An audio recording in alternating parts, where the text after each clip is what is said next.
John Charrington's Wedding by Edith Nesbit. Read by Richard Crowest. No one ever thought that May Foster would marry John Charrington, but he thought differently, and things which John Charrington intended had a queer way of coming to pass. He asked her to marry him before he went up to Oxford. She laughed and refused him. He asked her again next time he came home. Again she laughed, tossed her dainty blonde head, and again refused. A third time he asked her. She said it was becoming a confirmed bad habit, and laughed at him more than ever. John was not the only man who wanted to marry her. She was the belle of our village coterie, and we were all in love with her, more or less. It was a sort of fashion, like heliotrope ties or Inverness capes. Therefore we were as much annoyed as surprised when John Charrington walked into our little local club. We held it in a loft over the saddlers, I remember, and invited us all to his wedding. "Your wedding? You don't mean it! Who's the happy pair? When's it to be?" John Charrington filled his pipe and lighted it before he replied. Then he said, "I'm sorry to deprive you fellows of your only joke, but Miss Foster and I are to be married in September." "You don't mean it!" "He's got the mitten again, and it's turned his head." "No," I said, rising. "I see it's true. Lend me a pistol, someone, or a first-class fare to the other end of nowhere.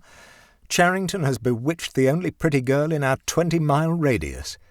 Was it mesmerism or a love potion, Jack?" "Neither, sir, but a gift you'll never have, perseverance, and the best luck a man ever had in this world." There was something in his voice that silenced me, and all chaff of the other fellows failed to draw him further. The queer thing about it was that when we congratulated Miss Foster, she blushed and smiled and dimpled, for all the world as though she were in love with him, and had been in love with him all the time. Upon my word, I think she had. Women are strange creatures. We were all asked to the wedding. In Brixham, everyone who was anybody knew everybody else who was anyone. My sisters were, I truly believe, more interested in the trousseau than the bride herself, and I was to be best man. The coming marriage was much canvassed at afternoon tea-tables and at our little club over the saddlers, and the question was always asked, "Does she care for him?" I used to ask that question myself in the early days of their engagement, but after a certain evening in August I never asked it again. I was coming home from the club through the churchyard. Our church is on a time-grown hill, and the turf about it is so thick and soft that one's footsteps are noiseless. I made no sound as I vaulted the low lichened wall and threaded my way between the tombstones. It was at the same instant that I heard John Charrington's voice and saw her. May was sitting on a low, flat gravestone, her face turned towards the full splendour of the western sun. Its expression ended, at once and for ever, any question of love for him. It was transfigured to a beauty I should not have believed possible, even to that beautiful little face. John lay at her feet, and it was his voice that broke the stillness of the golden August evening.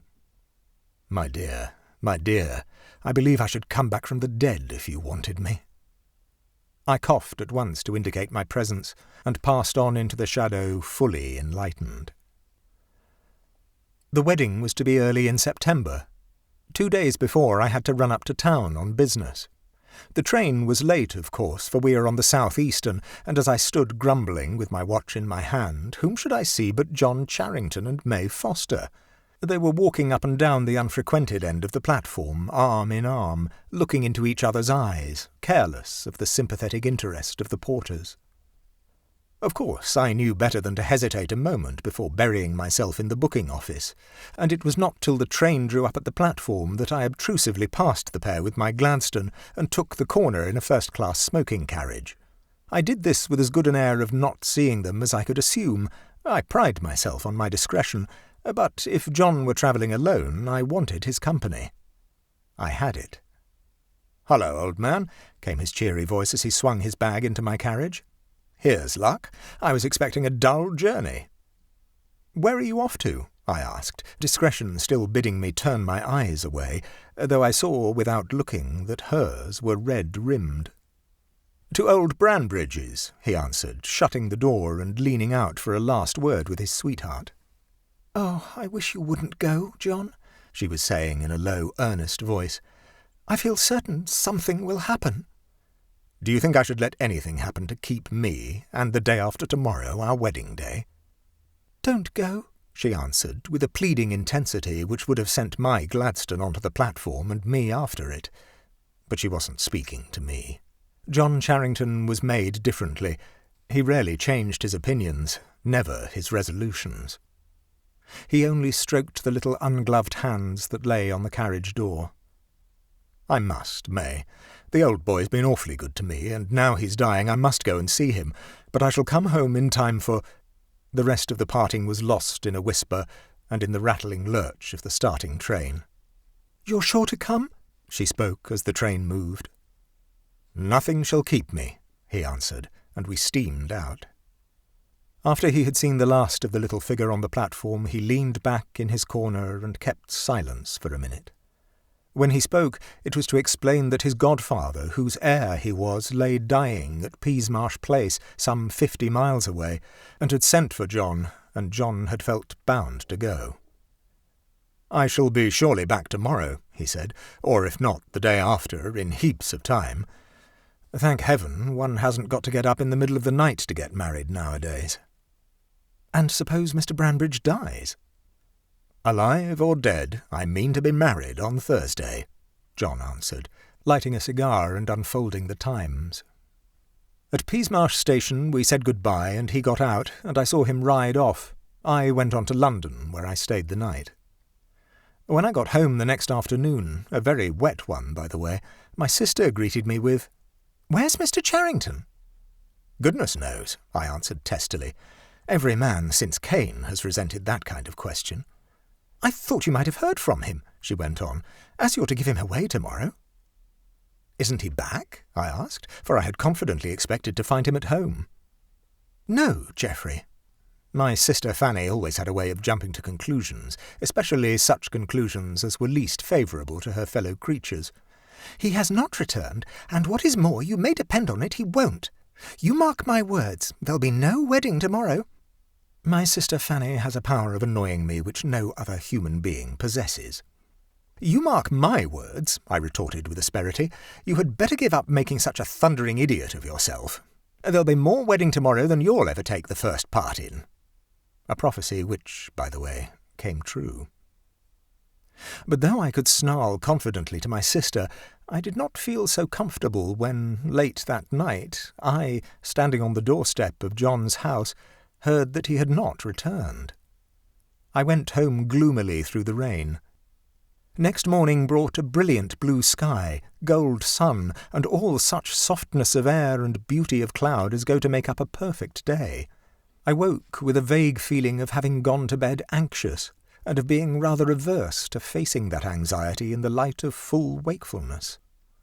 But with my shaving water came a note from John, which relieved my mind and sent me up to the Fosters with a light heart.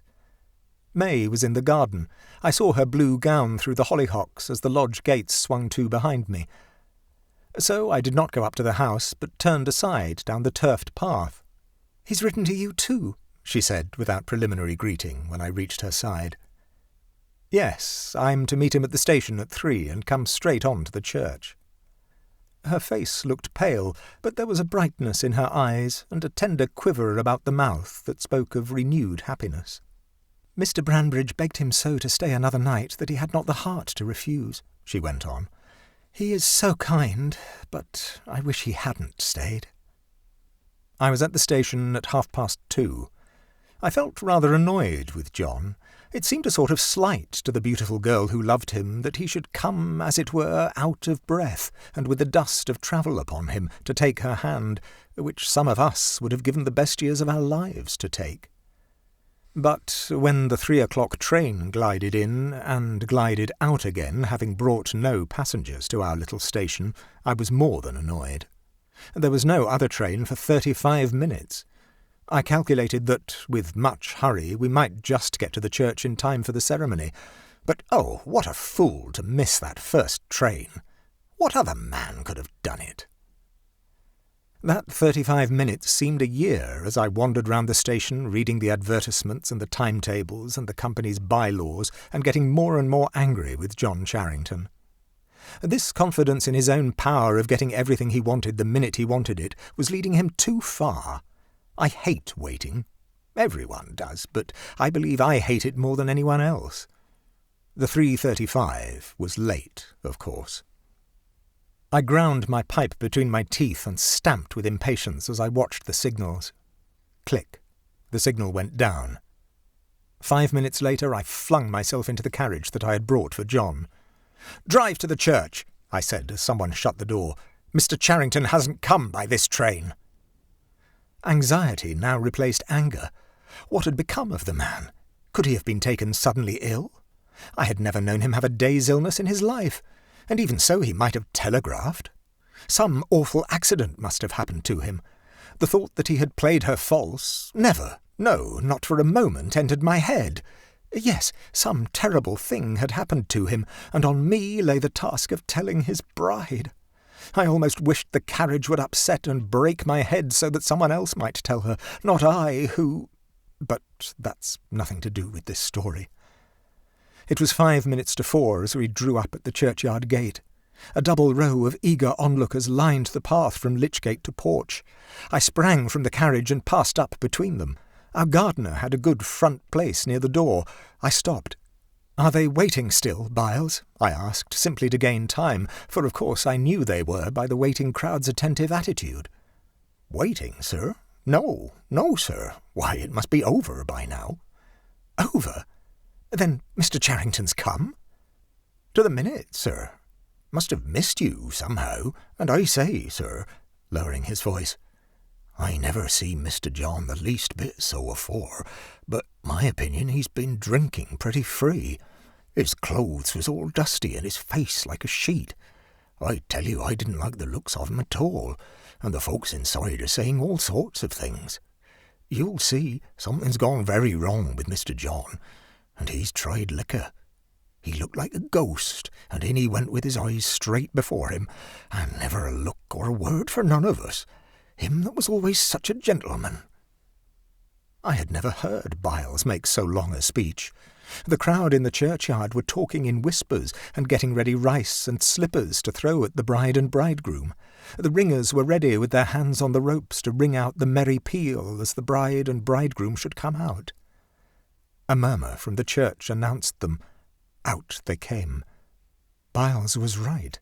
John Charrington did not look himself. There was dust on his coat, his hair was disarranged. He seemed to have been in some row, for there was a black mark above his eyebrow. He was deathly pale, but his pallor was not greater than that of the bride, who might have been carved in ivory, dress, veil, orange blossoms, face, and all. As they passed out, the ringers stooped. There were 6 of them, and then, on the ears expecting the gay wedding peal, came the slow tolling of the passing bell. A thrill of horror at so foolish a jest from the ringers passed through us all, but the ringers themselves dropped the ropes and fled like rabbits out into the sunlight. The bride shuddered, and grey shadows came about her mouth, but the bridegroom led her on down the path where the people stood with the handfuls of rice, but the handfuls were never thrown, and the wedding bells never rang. In vain the ringers were urged to remedy their mistake. They protested with many whispered expletives that they would see themselves further first. In a hush like the hush in the chamber of death, the bridal pair passed into their carriage, and its door slammed behind them. Then the tongues were loosed, a babel of anger, wonder, conjecture from the guests and the spectators. "If I'd seen his condition, sir," said old Foster to me as we drove off, "I would have stretched him on the floor of the church, sir, by heaven I would, before I'd have let him marry my daughter." Then he put his head out of the window. "Drive like hell," he cried to the coachman. "Don't spare the horses." He was obeyed. We passed the bride's carriage. I forbore to look at it, and old Foster turned his head away and swore. We reached home before it. We stood in the doorway, in the blazing afternoon sun, and in about half a minute we heard wheels crunching the gravel. When the carriage stopped in front of the steps, old Foster and I ran down. "Great heaven! The carriage is empty! And yet—" I had the door open in a minute, and this is what I saw. No sign of John Charrington, and of May, his wife, only a huddled heap of white satin lying half on the floor of the carriage and half on the seat. "I drove straight here, sir," said the coachman, as the bride's father lifted her out, "and I'll swear no one got out of the carriage." We carried her into the house in her bridal dress and drew back her veil. I saw her face. Shall I ever forget it? White, and drawn with agony and horror, bearing such a look of terror as I have never seen since except in dreams. And her hair, her radiant blonde hair, I tell you it was white like snow. As we stood, her father and I, half mad with the horror and mystery of it, a boy came up the avenue, a telegraph boy. They brought the orange envelope to me. I tore it open. John Charrington was thrown from the dog-cart on his way to the station at 1:30, killed on the spot. Branbridge, Peasmarsh Place.